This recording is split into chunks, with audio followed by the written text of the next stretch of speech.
తెలంగాణ రాష్ట్ర వ్యాప్తంగా నాణ్యమైనటువంటి ఆహార పదార్థాలు అందించాల్సినటువంటి నేపథ్యంలో అంతటా కల్తీ రాష్ట్ర వ్యాప్తంగా ఇదే తంతు ఉంది. ముఖ్యంగా సిరిసిల్ల పట్టణానికి మధ్య ఏమైంది? ఆషాఢ మాసం సందర్భంగా మన కాసం ఫ్యాషన్స్ కిలో చీరలు కొనండి, అరకిలో చీరలు ఉచితంగా పొందండి. మొన్నటికి మొన్న పానీపూరి తిన్న తర్వాత 15 మంది అస్వస్థతకు గురై 3 రోజుల పాటు ఆసుపత్రిలో చికిత్స పొందారు. ఆ తర్వాత ఓ స్వీట్ హౌస్లో స్వీట్ తిందామనేటువంటి నేపథ్యంలో తీసుకెళ్ళినటువంటి క్రమంలో ఒక బల్లి వచ్చేసింది. నిన్నటికి నిన్న బకాసుర అనేటువంటి రెస్టారెంట్లో ఆహార పదార్థాలు మండి బిర్యానీ అది తిన్న తర్వాత దాదాపు 10ల సంఖ్యలో అస్వస్థతకు గురైనటువంటి పరిస్థితి. ఇక్కడ అక్కడ అనే తేడా లేకుండా అంతటా కల్తీమయమవుతుంది. ముఖ్యంగా సిరిసిల్ల పట్టణంలో మొత్తం కల్తీ రాజ్యం వెళ్తుంది. అధికారులు ఏం చేస్తున్నారు? మరి ఈ అంశానికి సంబంధించి మనతో మాట్లాడడానికి సామాజికవేత్తలు, వివిధ పార్టీలకు సంబంధించిన నేతలు ఉన్నారు. చెప్పండి, ఏంటి, ఎట్లా చూడొచ్చు? చాలా కల్తీ జరుగుతున్నది. అంటే ఒకవైపు శానిటరీ ఇన్స్పెక్టర్లు, ఫుడ్ ఇన్స్పెక్టర్లు తనిఖీలు చేస్తే హైదరాబాద్లో మనకు విస్తుపోయే భయంకరమైన వాస్తవాలు, దృశ్యాలు చూస్తున్నాం. సిరిసిల్లలో కూడా ఏమైంది అసలు? ఎట్లా చూడవచ్చు? సిరిసిల్ల ఒక కార్మిక క్షేత్రం. ఇక్కడ చుట్టుప్రక్కల పొలాలు ఉదయం నుండి ఇక్కడ పట్టణానికి వచ్చి వాళ్ళు ఏదో రకంగా వాళ్ళ పిల్లలకు కానీ వాళ్ళు కానీ తీసుకొని పోతూనే ఉంటారు. దానిని వీళ్ళు ఎక్కడ అధికారులు ఏంటంటే ఏదో వచ్చామా, మేము డ్యూటీ చేసామా, వెళ్ళామా అనే తీరులో అధికారులు ఉన్నారు. కాబట్టి అధికారులు కేవలం కొంతమంది రాజకీయ నాయకుల, కొంతమంది అధికారుల వాళ్ళ చెప్పుచోతలలో ఉండడం వలన వీళ్ళు నెలలకు వీళ్ళకి మామూలు అందుతున్నాయి. ఏ రకంగా చెప్పాలనే విధంగా మేము చెప్పవలసి వస్తుంది. ఎందుకంటే ఈ సంఘటనలను బట్టి మేము కూడా చెప్పవలసిన పరిస్థితి ఏర్పడుతుంది. ఎందుకంటే మీరు నిజాయితీగా నీతిగా ఉంటే ఈ సంఘటనలు జరిగాయి. ఎందుకంటే ఒక్కటి జరిగేదే మా ఎక్కువ. ఇప్పుడు వరుసగా 3 జరిగినాయి అంటే పట్టణంలో కూడా ఒక జిల్లా స్థాయి అధికారులు ఉంటారు, ఒక జిల్లా కలెక్టర్ గారు ఉంటారు, జాయింట్ కలెక్టర్ గారు ఉంటారు, మున్సిపల్ కమిషనర్ ఉంటారు. ఇక్కడ మళ్ళీ అవసరమైతే ఇక్కడ ఎస్పీ స్థాయి అధికారులు ఉంటారు. ఇంత పకడ్బందీగా ఉన్న ఒక పట్టణంలో పట్టినే విచ్చలవిడిగా సంఘటనలు జరుగుతున్నాయంటే అది కూడా మళ్ళీ వరుస కథనాలుగా జరుగుతున్నాయి. మళ్ళీ జరిగినవి కూడా ఏదో చిన్న మాత్రమే కాదు. రెస్టారెంట్ 15 మంది 16 మంది అస్తవ్యస్తకు గురవుతారు. చిన్నపిల్లలు ఆఖరికి హాస్టళ్లలో కూడా నిన్న మొన్నలు చెప్తే హాస్టళ్లలో కూడా జరుగుతున్నాయి. ఎట్లాంటి చర్యలు తీసుకుంటే బాగుంటుంది? అధికారులు ప్రతి నెలలో తనిఖీ చేయాలి. ఏ డిపార్ట్మెంట్ వాళ్ళు, మున్సిపల్ వాళ్ళు కానీ, రెవెన్యూలు కానీ, ఫుడ్ ఇన్స్పెక్టర్లు కానీ, వైద్య శాఖ అధికారులు కానీ వీళ్ళందరూ కూడా క్రమం తప్పకుండా ఒకళ్ళకి తెలియకుండా వాళ్ళు అకస్మాత్తుగా పోయి తనిఖీలు చేయాలి.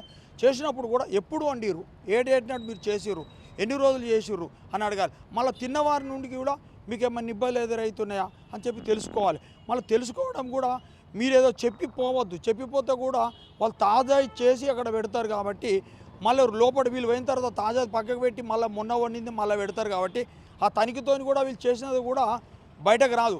కాబట్టి అధికారులు మీరు చిత్తశుద్ధితో అదే మీ కుటుంబ సభ్యులు తింటే ఎలా అవుతుంది, అదే మీ బంధువుల దానికి గురైతే ఎట్లా అవుతుంది అనే విధంగా మీరు ఆలోచించి పనిచేస్తే ఈ సంఘటనలు ఎలాంటి జరగవు.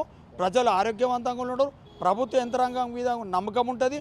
ప్రజలు కూడా, వ్యాపారస్తులు కూడా మీరు వ్యాపారం చేసుకొని మంచిగా జీవిస్తే పరిస్థితి ఏర్పడుతుంది. మొత్తం మీద ఇది కార్మిక క్షేత్రంగా విరాజిల్లుతుంది. వివిధ ప్రాంతాల నుంచి పనుల నిమిత్తం ఈ మధ్యలో జిల్లా హెడ్ క్వార్టర్గా మారినటువంటి సిరిసిల్లకి వస్తూ పోతుంటారు. ఆహార పదార్థాలు సహజంగానే తీసుకున్నటువంటి నేపథ్యంలో అస్వస్థతకు గురైతే కొని తెచ్చుకున్నట్టు అవుతున్నది. ఆ రోగాలను ఖచ్చితంగా మెరుపు దాడులు చేయాలి, అధికారులు తనిఖీలు చేయాలి, దీన్ని నివారించాలని కోరుతున్నటువంటి పరిస్థితి. మీరు చెప్పండి, ఎట్లా చూడొచ్చు? దీనికి సంబంధించి వరుస ఘటనలు కలిసివేసేలాగా ఉన్నాయి. కలిసివేసేది కాదండి, మొత్తం మనసు చచ్చిపోతుంది ఒక్కొక్కళ్ళని చూస్తే. ఏ విధంగా అంటే మనం ఏం మాట్లాడినా కూడా అది వాళ్ళు వినిపించుకునే పరిస్థితులలో లేరు, మన ప్రాణాలు పోయే పరిస్థితులు ఉన్నా కూడా వాళ్ళు వచ్చే పరిస్థితులలో లేరు. ఇది మీరు ఉన్నట్టు జిల్లా హెడ్ క్వార్టర్, ప్రతి ఒక్క అధికారి ఉంటారు. కానీ ఏం జరుగుతుంది, ఏ వ్యవస్థ ఏ విధంగా నడుస్తుంది అనేది ప్రజలందరూ చూస్తున్నారు.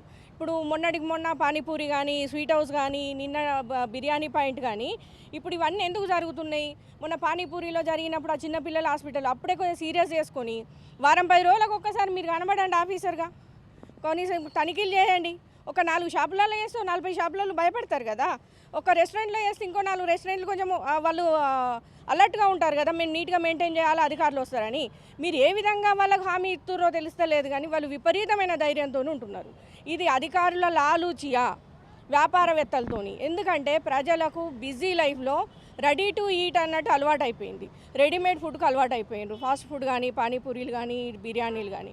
ఇప్పుడు మళ్ళీ ఇది చూసుకున్నట్టయితే ఇంత హెడ్ క్వార్టర్ కదా, దీన్ని ఆనుకొని ఉన్న విలీన గ్రామాలు పెద్దూరు లాంటి, చంద్రంపేట లాంటి ఊర్లల్లో వైన్స్లు ఉంటాయి, వాటి పక్కకే ఫాస్ట్ ఫుడ్లు ఉంటాయి. మహిళలు కనీసం వెళ్ళడానికి పరిస్థితి లేదు. ఆ ఫాస్ట్ ఫుడ్లు ఏ విధంగా నాణ్యతగా ఉన్నాయనేది ఎవరు చెక్ చేసే పరిస్థితి లేదు. చిన్నగా షెడ్లు వేస్తున్నారు, ఫాస్ట్ ఫుడ్లు అని పెడతారు, వండి పెట్టబడినని పెడతారు. అది ఏ విధంగా ఉంటుంది, తిన్న వాళ్ళ పరిస్థితి ఏంది? ఎందుకంటే అనేక రకమైన క్యాన్సర్లు వస్తున్నాయి. అలా చూస్తే హాస్పిటల్లో చూస్తే ఫుడ్తో వచ్చే రోగాలే మొత్తం ఉన్నాయి. అటువంటి అప్పుడు మీరు ప్రజల ప్రాణాలకు ఏ విధంగా హామీ కల్పిస్తారు? ఇప్పుడు పార్టీల పరంగా కానీ అధికారుల పరంగా కానీ వీళ్ళు ఏ విధంగా చూస్తున్నారు అంటే ప్రజలను రోగాల పాలై మీ చావు మీరు చావండి అంటున్నారా? వ్యాపారులను ఇట్లనే వదిలేస్తాం, మాతో మేము చూస్తాం అంటున్నారా? దీనికి ఏ సమాధానం ఇస్తారు? ఇప్పుడు ఫాస్ట్ ఫుడ్ సెంటర్లే ఉన్నాయి. ఖచ్చితంగా ఎట్లా అయితే నివారించవచ్చు అంటారు? నివారించడం ఒకటే మార్గం అండి. వీళ్ళు ప్రతి ఒక్క నాణ్యత ప్రమాణాలు పాటిస్తున్నారా లేదా చూడాలి. ఒక కంటిన్యూ చేయాలి. మళ్ళీ ఒక్కరోజు చేసి 10 రోజులు నేను ఉంటాను, కూర్చుంటాను, లేకపోతే నేను డ్యూటీలో లేను. ఆ మేడం గారు అయితే ఒక్కరోజు రెస్పాన్స్ అయిన పరిస్థితులలో లేరు. ఎందుకంటే మన ఫుడ్ ఇన్స్పెక్టర్ గారు నేను చేసిన ఫోను, మా వారు చేసిండ్రు. నిన్న బిర్యానీ బాధితులు అయితే వాళ్ళు కూడా చేసిండ్రు. ఒక్కసారి రండి మేడం మా పిల్లల్ని కూడా. ఆమె రాలేదు. మేము చీకటి పడేదాకా అక్కడనే ఉన్నాం, రాలేదు. ఆమె రాకపోతే ఏ విధంగా వీళ్ళు అంటే వ్యాపారులకు మీరు హామీ ఇస్తున్నట్టే కదా మేము ఇట్లే ఉంటాం, మీరు అట్లే కొనసాగించండి అని. ఇప్పుడు షాపులలో చూసుకున్నా కూడా ప్యాక్డ్ ఫుడ్ ఉంటుందండి. వాటికి ఎంతవరకు నాణ్యత ఉంది ఎవరు చూస్తున్నారు? కనీసం ఒకసారి చూడండి. చూస్తే దాని మీద అవగాహన వస్తే వాళ్ళు స్టోర్ చేయడానికి భయపడతారు. ఒకటే అండి, ఇక్కడ ఉన్నటువంటి అధికారి ఇక్కడ ఉన్నటువంటి వ్యాపారులతో కుమ్మక్కయి వారికి ముందున్నటువంటి ముడుపులను తీసుకుంటూ ఇక్కడ ప్రజలు చేస్తే నాకేంది అన్నటువంటి వ్యవస్థలో అధికారం ఉంది కాబట్టి ఆమె వెంటనే కలెక్టర్ గారు స్పందించి ఆమెను సస్పెండ్ చేయాలని చెప్పేసి స్థానికంగా మేము డిమాండ్ చేస్తూ ఉన్నాం. ఎందుకంటే ఆమె వచ్చినప్పటి నుండి చాలా జరిగినాయి, ఏ ఒక్కదాని మీద కూడా ఆమె రెస్పాండ్ అయినటువంటి దాఖలాలు లేవు. మొన్న పానీపూరి జరిగింది, ఇక్కడ స్వీట్ హౌస్లో జరిగినాయి. నిన్నటి కింద మా ఊరు పిల్లలే, మా పిల్లలే ఇక్కడ చంద్రపేటలో తిన్నటువంటి బిర్యానీలో 5 అస్వస్థతకు గురైతే కనీసం చూసిన దాఖలాలు లేవు. ఏంది అని మేము ఫోన్ చేస్తే కూడా తను రెస్పాండ్ అయినటువంటి సందర్భం లేదు. ఇలాంటి అధికారి మా జిల్లాకు అవసరం లేదని చెప్పేసి కూడా మేము ఖరాఖండిగా చెప్తా ఉన్నాం. ఇలా పనిచేయని అధికారిని వెంటనే సస్పెండ్ చేయాలని చెప్పేసి కలెక్టర్ గారికి మేము వినమ్రంగా వినవించి కోరుకుంటున్నాం. దండం పెట్టి కూడా చెప్తా ఉన్నాం, ఆమె వెంటనే సస్పెండ్ చేయాలని చెప్పేసి కూడా మా తరఫున మేము చేస్తాం. ఎందుకంటే ఇక్కడ మేము కష్టపడి పని చేసుకుంటేనే ఇక్కడ అన్నం దొరికేటువంటి వ్యవస్థలో ఇక్కడ మా ప్రజలకు కానీ మాకు కానీ ఎలాంటి హామీ అని అధికారి మాకు ఎందుకు అని చెప్పేసి కూడా ఈ సందర్భంగా మేము అడుగుతూ ఉన్నాం. ఎందుకంటే ప్రతి విషయంలో ఇక్కడ పైసలు పెట్టి కొంటే నచ్చేటువంటి వ్యవస్థ కాబట్టి పైసలకు విలువ ఉండేటువంటి మా ప్రాణాలను మేము పైసలు పెట్టి కొనుక్కునే ఫుడ్తో ప్రాణాలు తీసుకోవాలని చెప్పేసి కూడా ఈ సందర్భంగా మేము అడుగుతూ ఉన్నాం. ఎందుకంటే కూలీనాలు చేసుకుంటేనే మేము ఇవాళ బతకగలిగినటువంటి పరిస్థితులలో మేము కూలీనాలు చేసుకుని వచ్చినటువంటి డబ్బులతో ఇవాళ మేము రోగాలు కొని తెచ్చుకున్నటువంటి పరిస్థితి మా జిల్లాలో ఏర్పడుతూ ఉంది. మా జిల్లానే ఇవాళ తెలంగాణలో దరిద్రంగా దాపురమైంది. ఎందుకంటే ఏ జిల్లాలో లేనటువంటి ఫుడ్ బాధితులు మా జిల్లా రాజన్న సిరిసిల్ల జిల్లాలో అధికంగా అవుతూ ఉన్నాయి. ఎందుకంటే ఆమె వచ్చినప్పటి నుంచి ఎలాంటి తనిఖీలు లేవు, ఎలాంటి నియమ నిబంధనలు పాటించకుండా వ్యాపారులు కూడా విచ్చలవిడిగా కల్తీని మా జిల్లాలో వ్యాప్తి చెందుతున్నది. కాబట్టి దీన్ని అరికట్టాలంటే ఆ అధికారి వెంటనే మా జిల్లా నుంచి తీసేయాలని చెప్పేసి మేము వినమ్రంగా విన్నవించుకుంటా ఉన్నాం. అయితే మనం కొట్లాడి తెచ్చుకున్న తెలంగాణలో గత ప్రభుత్వం ఏమో ప్రజల ప్రాణానికి కాలుకు ముళ్ళు గుస్తే పన్నుతోంది అన్నాడు గత ముఖ్యమంత్రి.